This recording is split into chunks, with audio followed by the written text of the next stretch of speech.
मल्क के एक परसकून इलाके में जह सरसब्ज खेत, बहते हुए नदी नाले और घने जंगल थे। एक छोटा सा पुराना गांव वाकी था जिसका नाम सुंदरपुर था।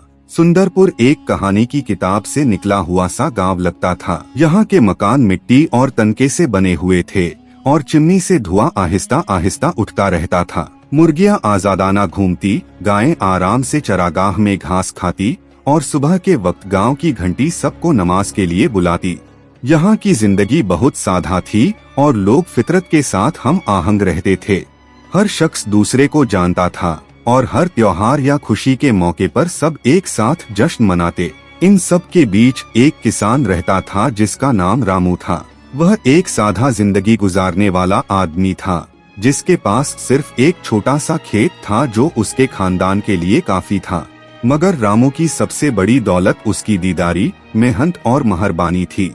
रामू हर दिन सूरज निकलने से पहले जागता, नदी से पानी लाता और सूरज डूबने तक खेतों में काम करता।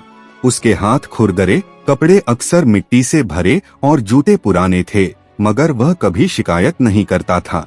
उसे अपनी सादा जिंदगी पसंद थी। ताज़ा मिट्टी की खुशबू, परिंदों के गाने और बच्चों की हंसी सब कुछ अजीज था। रामू अपनी बूढ़ी माँ और छोटी बेटी मीरा के साथ रहता था। उसकी बीवी का इंतकाल तब हो गया था जब मीरा बहुत छोटी थी और दोनों का रिश्ता अल्फ भरा और मजबूत था। रामू हमेशा मीरा से कहता, ईमानदारी और मेहरबानी वह खजाने हैं जो दौलत से नहीं खरीदे जा सकते। हमेशा याद रखना बेटी, मीरा होशियार और तजस्सुस भरी, बाकायदा अपने वालिद की नसीहत सुनती और उस पर अमल करने की कोशिश करती। एक गर्मियों की दोपहर जब रामू अपने खेतों के करीब बड़े बरगद के दरख्त के नीचे आराम कर रहा था, एक अजनबी गांव के रास्ते पर आया। वह लंबा कद वाला, एक लंबा लिबास पहने और आंखें ऐसी जो सब कुछ देख रही हों के साथ आया। उसके हाथ में एक खूबसूरत टोकरी थी और वह आहिस्ता चल रहा था, जैसे हर कदम सोच समझकर उठा रहा हो। गांव वाले दूर से देखते रहे, तजस्सुस और एहतियात के मिला जुला एहसास रखते हुए। अजनबी रामू के पास आया और नर्म आवाज में बोला, नेक आदमी, मैंने तुम्हारी दीदारी और मेहरबानी के बारे में सुना है। मैं तुम्हारे लिए एक तोहफा लाया हूँ, मगर यह न फरोख्त के लिए है न किसी जाती फायदे के लिए। इसे अकल से इस्तेमाल करो। उसने रामू को एक चमकता हुआ सुनहरी आम दिया। आम की जिल्द धूप में ऐसे चमक रही थी जैसे सूरज की शुआएं उसमें बसी हुई हों। रामू दोनों हाथों से आम थाम कर हैरान रह गया। वह कभी भी ऐसा कुछ नहीं देख चुका था।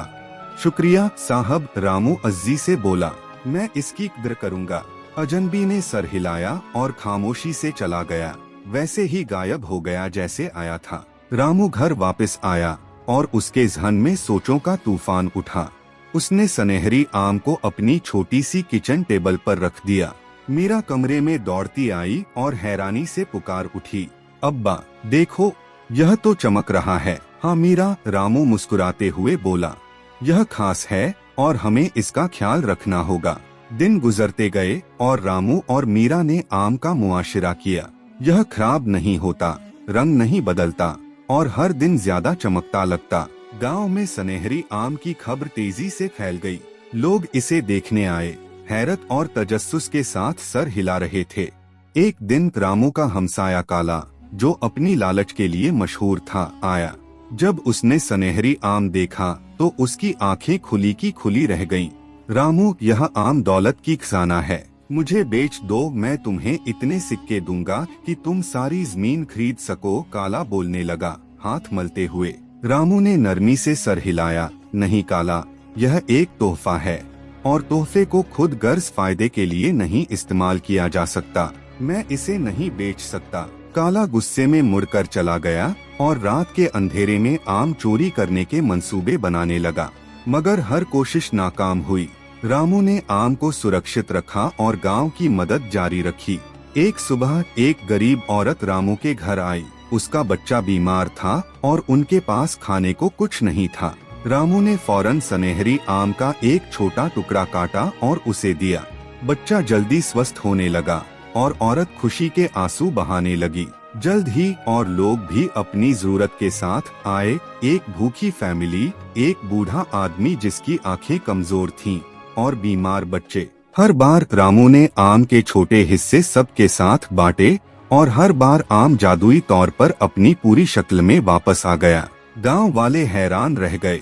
वह रामू की तारीफ करने लगे, न कि आम के लिए बल्कि उसकी सखावत के लिए। बच्चे उसके पीछे खेतों में चलते, सब्जियां और पौधे सीखने लगे। महिलाएं खाना पकाने और खेतों की देखभाल के लिए उससे मशवरा लेती। यहाँ तक कि बुजुर्ग भी इज्जत से सर हिलाते जब वह गुजरता। सुंदरपुर रामू की मिसाल की वजह से मेहरबानी और सखावत का गांव बन गया। इस दौरान काला की हसद बढ़ती गई। उसने रामू को धोखा देने की कोशिशें की, रिश्वत दी और रात के वक्त आम चोरी करने की साजिश की, मगर हर मंसूबा नाकाम हुआ। आम लगता है अपनी हिफाजत खुद कर रहा था। काला आखिरकार शर्मिंदा हो गया और रामू अपनी मामूली खुदगर्ज मेहनत में मस्त रहा। साल गुजरते गए और रामू की शहरत सुंदरपुर से बाहर भी फैल गई। मुसाफिर सनहरी आम और उस किसान के बारे में कहानियां सुनाते जो सबके साथ बिना लालच के बांटता। यहाँ तक कि बादशाह भी रामू की दीदारी और मेहरबानी के किस्से सुनकर प्रभावित हुआ। बादशाह ने खुद सुंदरपुर जाने का फैसला किया। जब बादशाह आया, उसने रामू को खेतों में काम करते पाया, मिट्टी में हाथ मुस्कुराते हुए और मीरा की मदद के साथ। बादशाह ने रामू को महल में आने के लिए कहा। रामू बादशाह ने कहा, मैंने तुम्हारी दीदारी, मेहरबानी और सखावत के बारे में सुना है। मैं तुम्हें महल में जगह और बेपनाह दौलत देना चाहता हूँ। तुम एक आरामदायक और इज्जत भरी जिंदगी के मस्तक हो। रामू ने अदब से सर झुकाया और कहा, महतरम बादशाह, मैं आपके ऑफर से बहुत शुक्रगुजार हूँ, मगर मेरी खुशी यहाँ है अपने गांव और अपने लोगों के बीच। असली दौलत सोना या ओहदे में नहीं, बल्कि दीदारी, मेहरबानी और दूसरों की मदद में है। मैं अपनी सादा जिंदगी से मस्त हूँ। बादशाह रामू की जी और हिकमत से प्रभावित हुआ। उसने हुक्म दिया कि सुंदरपुर की तरक्की के लिए मदद प्रदान की जाए। खेतों के लिए बेहतर पानी की सहूलियत, बच्चों के लिए स्कूल और छोटा सा अस्पताल। रामू की मिसाल ने न केवल गांव बल्कि पूरे इलाके में असर छोड़ा। रामू ने लंबी, परसुकून और बामुशर्रत जिंदगी गुजारी, सबकी मोहब्बत और इज्जत के साथ। मीरा अपने वालिद के नक्शे कदम पर चलती हुई दीदारी और सखावत की कदर सीखती रही।